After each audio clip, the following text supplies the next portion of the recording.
I'm Rob. And I'm Matt. And this is the Ruckus Ridge VR Party review for Barefoot Gaming. Let's get to it.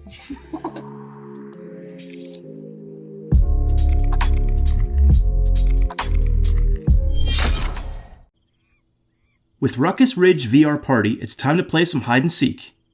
Ruckus Ridge is a multiplayer party game where players take turns being in VR, with the VR dude or dudette looking for the other players. Then, upon finding them, blasting them to smithereens. So whether it's 1 versus 3, or just an all-out free-for-all, everyone will be scrambling. With 6 modes of gameplay, you can keep things mixed up and play through various game modes. But enough with the pleasantries. I think it's time we review this mamma jamma. Ruckus Ridge VR Party. It's a bunch of hide and seek games, basically. There's 6 in total. Yeah, and you get to play with other people. Now, VR is often a very lonely experience.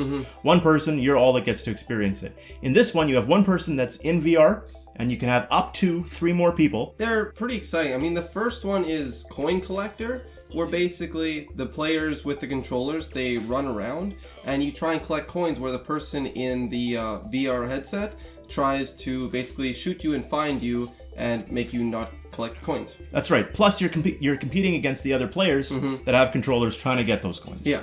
Sneaky Cube. That's the next one. And Sneaky Cube is actually pretty fun. It's my favorite and least favorite all together, just because if you're in the VR headset, it's dark and it's at night, you have a flashlight, and you constantly have the people on the controllers moving around. It can get a little bit frustrating for you, but it's really fun at the same time. Yeah, so in Sneaky Cube, when you're one of the players in the background, you're in a box, and whenever you stop moving, you just drop down and then you're just a box. So the person in VR hits you with a flashlight. Unless they've seen movement, you look like a box just like any other that's sitting around. Yeah, unless you're paying attention exactly where all the boxes are, it's going to be pretty difficult to find them. And the more people you play with, the more boxes that are moving around. Yeah. And if you bump into them, those boxes move too, right? Yeah. So it is actually quite handy, because if the player with the controller bumps into a box and you see that box roll away, you kind of have an idea of where they're at. So that's really nice. The third one is Take Cover. Probably my least favorite of all of them, just because you're basically standing up with the box around you, but there's no actual hiding other than just being behind some rock pillars or whatever. Yeah, in this one there's a couple of rock pillars standing around, and that's all you can try to hide behind. So in this one, the more people, the better. The main goal is just to try and run to the point where the VR person is standing. Unless you're got multiple people trying to run at them and hide, then if it's just one person, it's not going to be that fun of a time, because it's going to be pretty easy to spot that person. Hot Potato. So in Hot Potato, you still have your VR guy looking around to shoot anybody that he sees moving. But now, one of the people playing with the controller has a bomb inside the box. Right. So their goal is to pass it off to another person in a box, which is tricky because if you get seen, you get shot and it's done. The guy with the bomb can move almost twice as fast as anyone without the bomb. When everyone's running away from each other when they have the controllers, it's pretty fun, because you notice all of a sudden they're running away from it. Gets, yeah.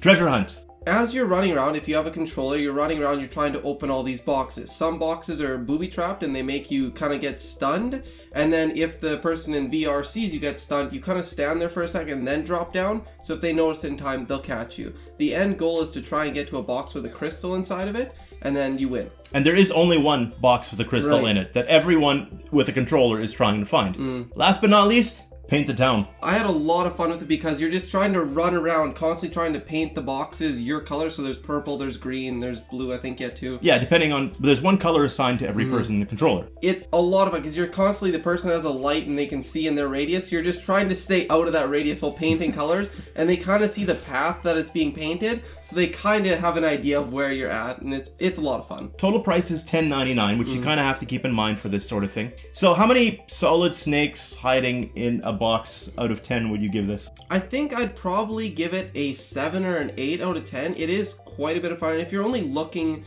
for something to waste about a half hour or something like that, then I think it's worth it. Yeah, see, I think it's only fair to review it for what it is, and it is a bunch of mini-games, right? It's not really designed to be played for a long period of time. I'd give this a 7 out of 10. Kind of on point with what Matt was saying. It's not something that you're going to put piles and piles of time into, but it is fun when you get a bunch of people around. Yeah. So it kind of ranks up there with VR The Diner Duo, where it's not just alone, you can start bringing other people into VR and experiencing that with you. So that's it. That's the review for... Oh, what's it called again? Why you gotta do that? Black, just blank. Ruckus Ridge VR Party. That's right. Thank you very much again for sticking with us. We've got likes, we've got subscribes. Leave us a comment. And if you see what you like, let us know. Thank you very much. Talk to you soon. Bye. See ya.